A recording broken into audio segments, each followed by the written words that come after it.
O olhar de Jesus pregou um sermão que Pedro nunca mais esqueceu. Não era um olhar de desprezo, mas de amor ferido e compaixão. Graça e paz a todos. Pastor Wagner Mello aqui para mais um devocional Café com Deus Pai comentado. E hoje nós vamos falar sobre esse texto de Lucas, capítulo 22, verso 61, que diz: O Senhor voltou-se e olhou diretamente para Pedro. Então Pedro se lembrou da palavra que o Senhor lhe tinha dito, antes que o galo cante: Hoje você me negará 3 vezes. Veja o que o escritor diz aqui. Pouco tempo após Pedro ser questionado por várias pessoas e ter negado conhecer Jesus, ele se depara com Cristo, sendo carregado por seus captores. E o olhar que Jesus lança sobre ele é um olhar de amor e de perdão. Esse momento aqui nos ensina pelo menos 3 lições.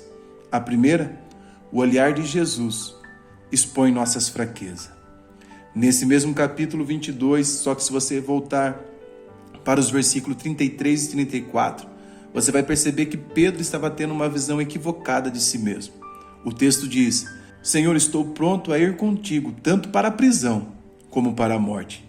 Mas Jesus lhe disse: Digo, porém, que não cantará hoje o galo antes que 3 vezes me negues que me conhece. Como o próprio conselho do apóstolo Paulo, aquele que pensa estar de pé, veja que não caia. Nós percebemos que Pedro foi envolvido pelo engano do seu coração, pois, como sabemos, de acordo com Jeremias 17:9, enganoso é o coração, mais do que todas as coisas, e desesperadamente corrupto, quem o conhecerá? Pedro está convencido de que nunca abandonaria Jesus, mas a sua confiança estava em si mesmo. E esse foi o seu maior erro: confiar na força do seu próprio braço e não na graça de Deus. Martinho Lutero ensinava: o homem só conhece a sua verdadeira fraqueza quando confrontado com a santidade de Cristo.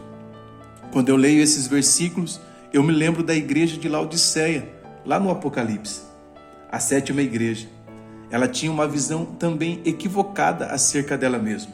O texto diz assim: Você diz, sou rico, estou bem de vida e não preciso de nada. Mas você não sabe que é infeliz, sim, miserável, pobre, cego e nu. E nós temos aqui uma igreja que pensava mais de si do que de fato ela era. Será que às vezes nós não estamos pensando de nós algo que nós não temos condições de manter depois sozinho, sem a ajuda do Espírito Santo? Quando ali na igreja de Laodiceia, Jesus vai falando sobre, por exemplo, você é cego, a cidade de Laodiceia era conhecida por ser um centro de fabricação de colírio. Quando Jesus fala assim, você é nu, a cidade de Laodiceia era conhecida por fabricar uma das lãs mais caras que existia.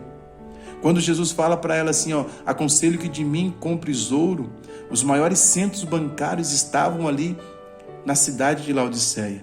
Jesus pega tudo que tinha na cidade de Laodiceia e do que a igreja se gabava e diz assim, vocês se gabam de ter fabricação de colírio, mas vocês estão cegos. Vocês estão na cidade que fabrica lã, mas vocês estão nu. Vocês estão na cidade onde tem os maiores centros bancários. Vocês não têm uma relação comercial comigo. Vocês não têm relacionamento comigo.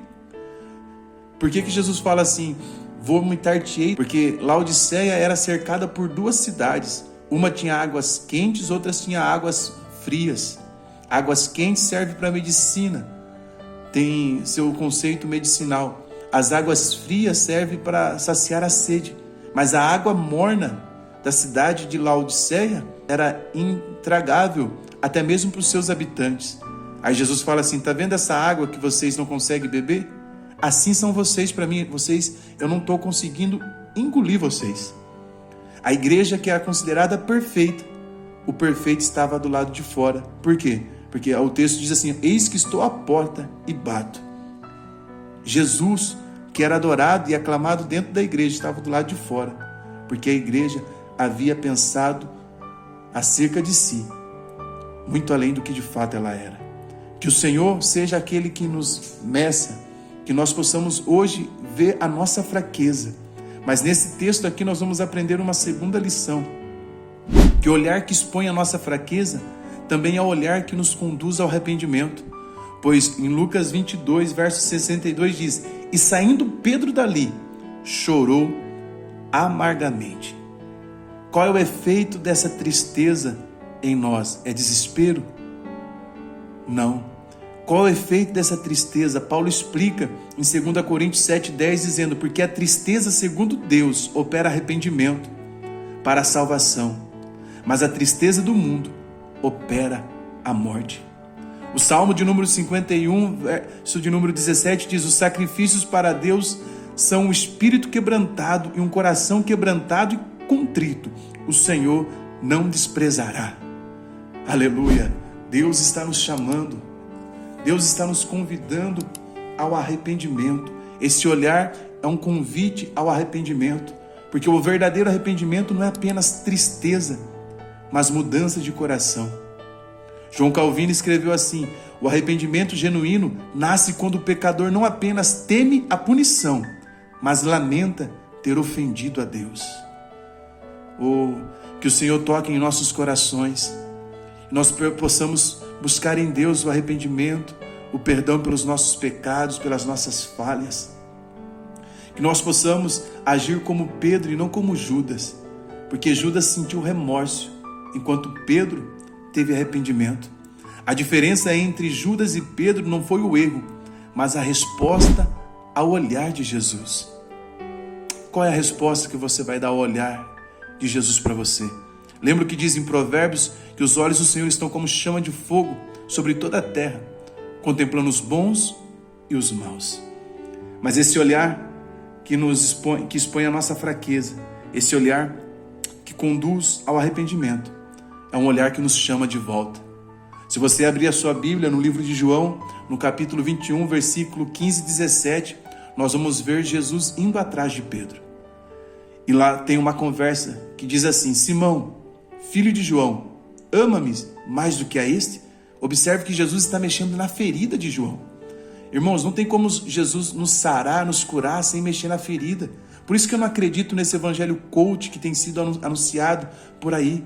Jesus, ele vai mexer na nossa ferida, ele vai nos confrontar. Isso é evangelho, é confronto com a nossa vida. E aí Pedro diz: sim, Senhor, tu sabes que te amo. Disse-lhe: apacenta os meus cordeiros. Pela terceira vez lhe perguntou: Simão, filho de João, ama-me? Pedro entristeceu-se por ele ter dito pela terceira vez: ama-me. E respondeu-lhe: Senhor, tu sabes de todas as coisas, tu sabes que eu te amo. Disse-lhe Jesus: apacenta as minhas ovelhas. 1 João 1,9 diz: se confessarmos os nossos pecados, ele é fiel e justo para nos perdoar os pecados e nos purificar de toda injustiça. Isaías 43 expressa um desejo de Deus, o Senhor mesmo dizendo: eu mesmo sou quem apago as tuas transgressões por amor de mim, e dos teus pecados não me lembro mais.